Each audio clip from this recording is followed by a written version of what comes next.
राधे राधे। आप सभी को निर्जला एकादशी के पावन पर्व की हार्दिक शुभकामनाएं और मेरा प्यार भरा नमस्कार। आज जानेंगे निर्जला एकादशी व्रत के नियम। इस पोस्ट में हिंदू धर्म में निर्जला एकादशी का विशेष महत्व है। सभी एकादशियों में से निर्जला एकादशी काफ़ी खास होने के साथ साथ सबसे कठोर मानी जाती है, क्योंकि इस दिन अन्न जल ग्रहण नहीं किया जाता है। बता दें कि जेठ मास की शुक्ल पक्ष की एकादशी को निर्जला एकादशी का व्रत रखा जाता है। इस बार 18 जून को निर्जला एकादशी का व्रत रखा जाएगा। इस एकादशी को भीमसेनी एकादशी और बड़ी ग्यारस जैसे नामों से भी जाना जाता है। मान्यता है इस दिन भगवान विष्णु की विधिवत पूजा करने के साथ साथ व्रत रखने से हर तरह के दुखों से मुक्ति मिल जाती है और सुख समृद्धि की प्राप्ति होती है। साथ ही इस दिन भगवान विष्णु की विधिवत पूजा करने और कथा सुनने से साल भर की सभी एकादशियों के बराबर पुण्य का फल प्राप्त होता है और उस व्यक्ति को अंत में स्वर्ग की प्राप्ति होती है और विष्णु कृपा से वो मोक्ष को प्राप्त कर लेता है। उसे जीवन और मरण के चक्र से मुक्ति मिल जाती है। निर्जला एकादशी व्रत में सिर्फ 2 बार जल का उपयोग करते हैं, उसके बाद जल पीने से व्रत भंग हो जाता है। तो आइए पंडित जी से जानते हैं 2 बार जल का उपयोग कब करना है और इसके क्या नियम है, किस तरह इस व्रत का पुण्य मिलेगा। वेद व्यास जी ने जब भीम को निर्जला एकादशी व्रत के महत्व को बताया था, तब उन्होंने ये भी कहा था कि निर्जला एकादशी व्रत में केवल 2 बार ही जल का उपयोग होता है। पहला व्रत से पहले स्नान के लिए और दूसरा आचमन के लिए। आचमन और स्नान के अलावा जल का उपयोग वर्जित है। उन्होंने कहा था कि आचमन में 6 मासे से अधिक पानी ग्रहण ना करें और भोजन ना करें, अन्यथा व्रत भंग हो जाएगा। वेद व्यास जी ने निर्जला एकादशी व्रत के महत्व को समझाते हुए बताया था, यदि आप पूरे वर्ष की एकादशी व्रतों का पुण्य निर्जला एकादशी व्रत से अर्जित करना चाहते हैं तो आपको निर्जला एकादशी के सूर्योदय से पारण वाले दिन यानी द्वादशी की सूर्योदय तक जल ग्रहण नहीं करना चाहिए। तो जब तक आपका पारण ना हो उस दिन तक जल ना ग्रहण करें और इस व्रत में इन सभी नियमों का पालन करना है। निर्जला एकादशी पर व्रती बिना अन्न जल ग्रहण करके ये व्रत करता है, परंतु जो कोई व्रत नहीं करता है उसे भी इस दिन कुछ विशेष नियमों का पालन करना चाहिए। जैसे कि निर्जला एकादशी पर चावल का सेवन नहीं करना चाहिए। मान्यता है कि इस दिन चावल, मसूर की दाल, बैंगन और सेम का सेवन नहीं करना चाहिए और निर्जला एकादशी व्रत करने वाले को इस दिन भूल से भी नमक का सेवन नहीं करना चाहिए।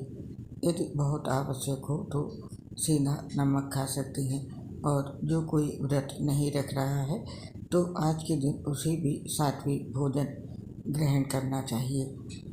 निर्जला एकादशी का व्रत में अन्न और जल ग्रहण नहीं किया जाता है।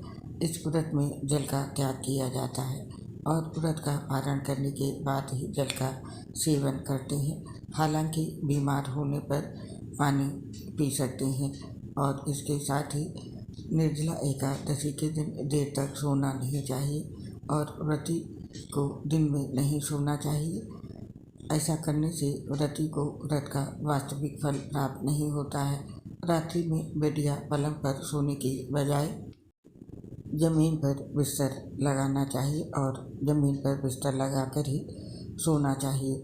और इसके साथ ही निर्जला एकादशी पवित्र तिथि होती है। इस दिन हमें भी पवित्रता का ध्यान रखना चाहिए। इस दिन शारीरिक संबंध या गलत विचारों आदि से दूर रहना चाहिए।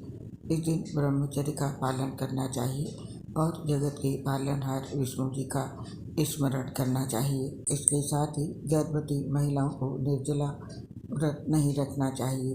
इस दिन प्रेग्नेंट लेडीज विष्णु जी और माँ लक्ष्मी की पूजा आराधना कर सकती हैं। निर्जला एकादशी के दिन विष्णु जी की पूजा के दौरान व्रत कथा जरूर पढ़ें। मान्यता है निर्जला एकादशी का व्रत रखने और व्रत कथा पढ़ने से वैवाहिक जीवन सुखमय रहता है। और इसके साथ ही इस दिन राहगीरों को पानी पिलाएं। पशु पक्षियों के लिए छत पर थोड़ा दाना और पानी रख दें। ऐसा करने से विष्णु जी प्रसन्न होते हैं। तो निर्जला एकादशी के दिन इन नियमों का पालन जरूर करें। और अब जानते हैं निर्जला एकादशी के दिन हमें कौन से काम करने चाहिए, कौन से काम नहीं करने चाहिए। निर्जला एकादशी के दिन कुछ गलती और कुछ काम हमें बिल्कुल नहीं करने हैं। जैसे कि एकादशी तिथि की सूर्योदय के बाद से लेकर द्वादशी तिथि के सूर्योदय तक पानी नहीं पिया जाता है और ना ही कुछ खाया जाता है।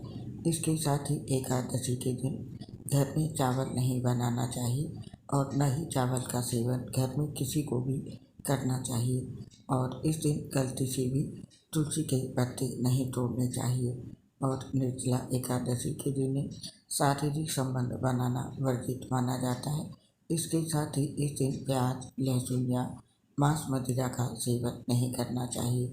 और इसके साथ ही इस दिन बेवजह का आलस नहीं करना चाहिए। और इस दिन झाड़ू पोछा करने की मनाही है, क्योंकि इससे चींटी सहित कई जीवों की हत्या का दोष लग जाता है। तो इसके लिए इस दिन झाड़ू पोछा आदि ना करें। और इसके साथ ही एकादशी दिन के दिन बाल भी नहीं कटवाना चाहिए। तो ये वो कार्य हैं जो एकादशी पर हमें नहीं करने हैं। और अब जानते हैं एकादशी यानी कि निर्जला एकादशी के दिन हमें क्या कार्य करने हैं। इसके लिए एकादशी के दिन सुबह जल्दी उठकर सूर्यदेव को जल चढ़ाएं और इसके बाद पीले रंग के वस्त्र धारण करके भगवान विष्णु की पूजा करें। उन्हें पीले फूल पंचामृत अर्पित करें।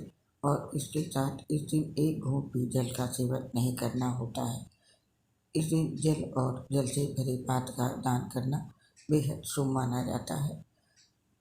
अगर आपका स्वास्थ्य सही नहीं है तो ऐसी स्थिति में आप दिन भर उपवास के दौरान गुनगुने पानी में नींबू डालकर पिएं। और अगर आप बिल्कुल भी उपवास नहीं रह सकते हैं तो उपवास के दौरान फल भी खा सकते हैं। इसके साथ ही इस दिन श्री हरि और माता लक्ष्मी के मंत्रों का जाप करें। और एकादशी के दिन रात में सोना नहीं चाहिए। इस दिन रात भर भगवान विष्णु की उपासना करनी चाहिए। इसके साथ ही इस दिन ब्राह्मणों और जरूरतमंदों को दान करने के बाद ही व्रत खोलना चाहिए। इसके साथ ही निर्जला एकादशी पर पीपल को जल चढ़ाएं। निर्जला एकादशी के दिन पीपल के पेड़ की पूजा करना शुभ माना जाता है। इस दिन पूजा करने के साथ साथ पीपल पर जल जरूर अर्पित करें। और इसके साथ ही इस दिन व्रत कथा का पाठ जरूर करें। निर्जला एकादशी के दिन पूजन करने के साथ साथ एकादशी व्रत कथा अवश्य सुननी या फिर पढ़नी चाहिए। इससे आपकी पूजा पूर्ण होती है। और इसके साथ निर्जला एकादशी के दिन दान जरूर करना चाहिए। निर्जला एकादशी के दिन दान करने का विशेष महत्व है। इस दिन गोदान, जलदान, छाता दान के साथ साथ जूता आदि का दान देने से शुभ फलों की प्राप्ति होती है। आप चाहें तो अपनी योग्यता के अनुसार कुछ चीज़ों का दान कर सकते हैं। और इसके साथ इस दिन पानी का घड़ा का दान करें। कहा जाता है इस दिन साधक निर्जला व्रत रखकर किसी को पानी पीने का घड़ा दान करता है तो शुभ फलों की प्राप्ति होती है। इस दिन घड़ा दान करते समय इस मंत्र को बोलें। मंत्र यहाँ पर लिखा हुआ है। जब आप घड़ा दान करें तो इस मंत्र का जाप जरूर करें। और इसके साथ ही इस दिन पौधे लगाएं। इस दिन पौधे लगाना शुभ माना जाता है। इसीलिए इस दिन पीपल, बरगद, नीम आदि के पेड़ अवश्य लगाएं। तो ये थे वो कार्य निर्जला एकादशी के दिन जो हमें करने चाहिए। आप भी यदि व्रत रख रहे हैं और यदि व्रत नहीं भी रख रहे हैं तो ये शुभ कार्य जरूर करें, ताकि आप और आपके पूरे परिवार पर श्री लक्ष्मी नारायण का आशीर्वाद सदैव बना रहे। तो दोस्तों, अब इस पोस्ट को समाप्त करने की आपसे आज्ञा चाहते हैं। आप और आपके पूरे परिवार पर भगवान श्री हरि नारायण और माँ लक्ष्मी का आशीर्वाद सदैव बना रहे, उनकी कृपा बनी रहे। इसी कामना के साथ अब इस पोस्ट को समाप्त करने की आज्ञा चाहते हैं। आपसे शीघ्र मिलेंगे फिर किसी नई पोस्ट के साथ। तब तक के लिए आप सभी को निर्जला एकादशी के पर्व की हार्दिक शुभकामनाओं के साथ मेरी प्यार भरी राधे राधे। आपसे अपनी एक समस्या शेयर करना चाहते हैं।